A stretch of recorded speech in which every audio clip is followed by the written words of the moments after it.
এখন আবার এনআরএসে কাজ করে, কিন্তু এনআরএস থেকে এসএসকেএমে কি করতে এসেছিল এবং এই ঘটনা কিভাবে ঘটলো জানবো। আমার সঙ্গে রয়েছেন টেলিফোনে আমাদের প্রতিনিধি প্রীতি।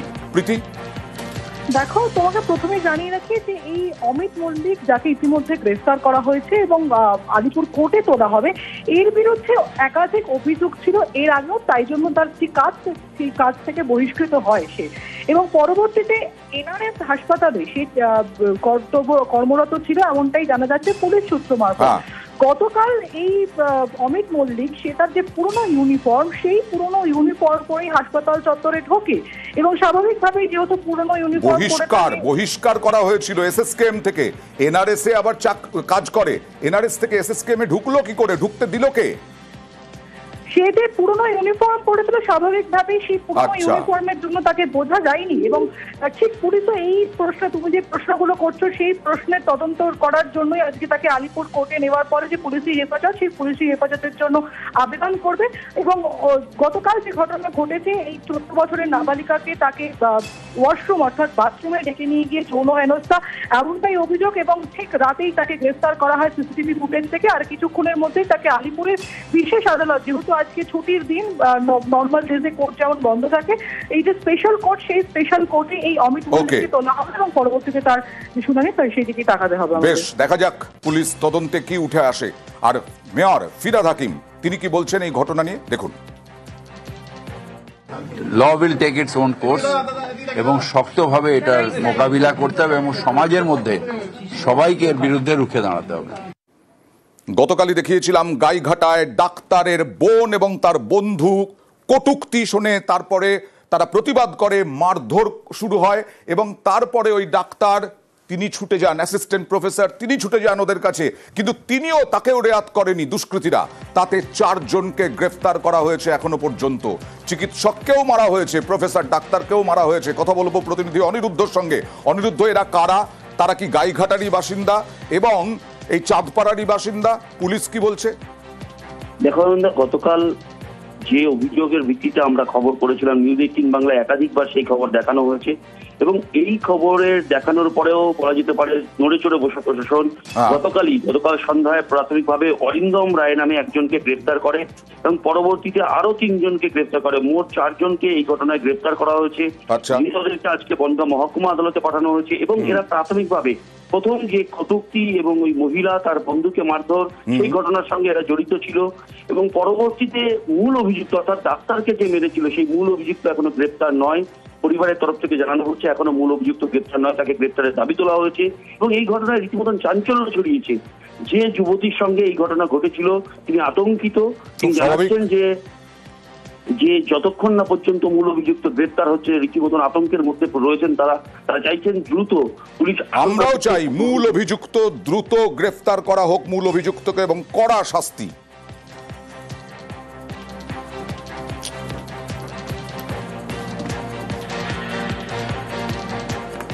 আর কোচবিহারে কি ঘটনা ঘটেছে ইতিমধ্যেই আপনাদের মনে করিয়ে দিই।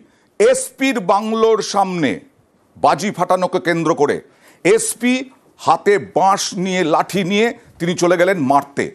দেখুন। কোচবিহার শহরের রেল গুমটি এলাকা, এখানেই পুলিশ সুপারের বাংলো। সোমবার কালীপুজো রাতে এসপির বাংলোর কাছে শব্দবাজি ফাটাচ্ছিলেন স্থানীয় কয়েকজন।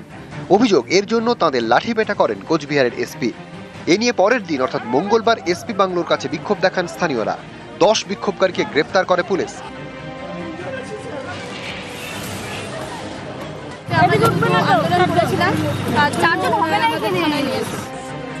বুধবার ধৃতদের কোচবিহার জেলা আদালতে তোলা হয়। তাদের বিরুদ্ধে খুনের চেষ্টা এবং গাড়ি ভাঙচুরের অভিযোগে মামলা রুজু হয়েছে। এদিন ধৃতদের মধ্যে 3 জনের অন্তর্বর্তী জামিন মঞ্জুর করেছে আদালত। বাকি 7 জনের মধ্যে 5 জনের পুলিশ হেফাজত এবং 2 জনের জেল হেফাজত। এখানে পুলিশ যেটা মামলা দিয়েছে যে এরা হচ্ছে রাস্তা অবরোধ করেছে, কিন্তু আমরা রাস্তা অবরোধের কোনো ধারা এই মোকদ্দমায় দেখতে পাইনি। পুলিশ মামলা দিয়েছে এরা নাকি খুন করবার উদ্দেশ্যে ওখানে জড়ো হয়েছিল এবং কিছু পুলিশ কর্মীকে মারধর করেছিল, সরকারি কাজে বাধা দিয়েছিল এবং পুলিশের গাড়ি ভাঙচুর করেছিল, কিন্তু পুলিশ সিজার লিস্টে সেই সমস্ত কিছু পাঠায়নি। এই ঘটনা ঘিরে রাজনীতির হাওয়া গরম। ময়দানে নেমেছে বিজেপি। বুধবার কোতোয়ালি থানার সামনে তারা বিক্ষোভ দেখায়। হিন্দুরা কালী পূজায় বাজি ফাটাবে না, আলো জ্বালাবে না, প্রদীপ জ্বালাবে না, কি করবে? একটা জাঙ্গিয়া পরে এসপি বেরিয়ে তার বাড়ির সামনে হচ্ছে বলে পিটাবে মদ্যপ। সুপ্রিম কোর্ট পর্যন্ত এবারে অ্যালাউ করেছে দিল্লির মুখ্যমন্ত্রী রেখা গুপ্তার প্রচেষ্টাতে। বাজি ফাটানো নিয়ে যেটা সমস্যা আছে সেটা কিন্তু কোর্টের রায়ে আছে, তো সেটা তো কোর্টে গিয়ে বলতে পারে। এই ধরনের কথাবার্তা যে বলে তার মস্তিষ্কের সুস্থতা সম্বন্ধে সবসময় একটা সন্দেহ থাকে। কোচবিহার থেকে শুভঙ্কর সাহা, নিউজ 18 বাংলা। এসপির লাঠি চালানোর বিরুদ্ধে প্রতিবাদ করেছিলেন বলে মারধর খেলেন এরাই প্রতিবাদীরাই। আর এই ভদ্র মহিলাকে দেখুন, মোচ্ছব করা হবে প্রতিবেশীদের একেবারে যন্ত্রণা দিয়ে, কষ্ট দিয়ে, কিন্তু সেই মোচ্ছবের কখনো বলা যাবে না বাজি ফাটানো, মদ খাওয়া, প্রতিবাদ করা যাবে না। প্রতিবাদ করলেই মারধর, অন্য প্রতিবেশীদের ব্যাপক মারধর এই মহিলাকে। কথা বলবো, সরাসরি চলে যাব প্রতিনিধি সুদীপ্তর কাছে। সুদীপ্ত, একেবারে চিহ্নিত করা গেছে কারা কারা এই মারধরে জড়িত, এবং জানা যাচ্ছে যে প্রথমে নাকি ব্যস্ততার জন্য অভিযোগ নিতে চায়নি পুলিশ।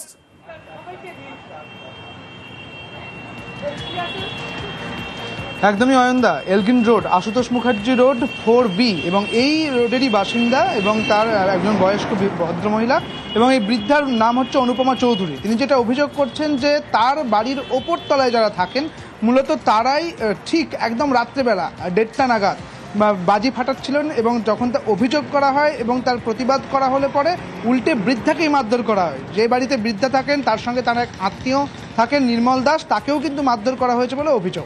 এবারে যখন ভবানীপুর থানায় তিনি অভিযোগ করতে আসেন 21 তারিখ রাতেই, ঠিক তখন কিন্তু পুলিশ সেই অভিযোগ নেয়নি, অর্থাৎ পুলিশের বিরুদ্ধে একটি উদাসীনতার অভিযোগ করছেন সেই বৃদ্ধা অনুপমা চৌধুরী। একই সঙ্গে 23 তারিখ এসে 6 জনের নামে অভিযোগ দায়ের করে গিয়েছেন ওই বৃদ্ধা। এবং 6 জনের বিরুদ্ধে কি পদক্ষেপ করা হলো?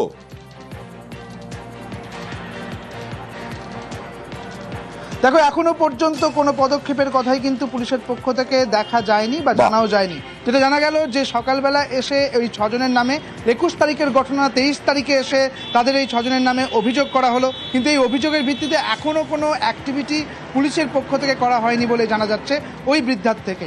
কবে করা হবে, কত দ্রুত করা হবে, দ্রুত পদক্ষেপ করা হোক আমরা চাই।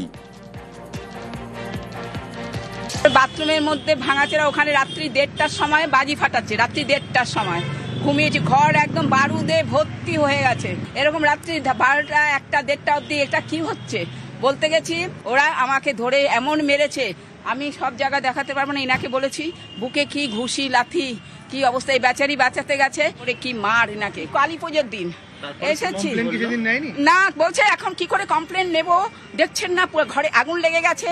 আজকে কি না সেদিন 21 তারিখেই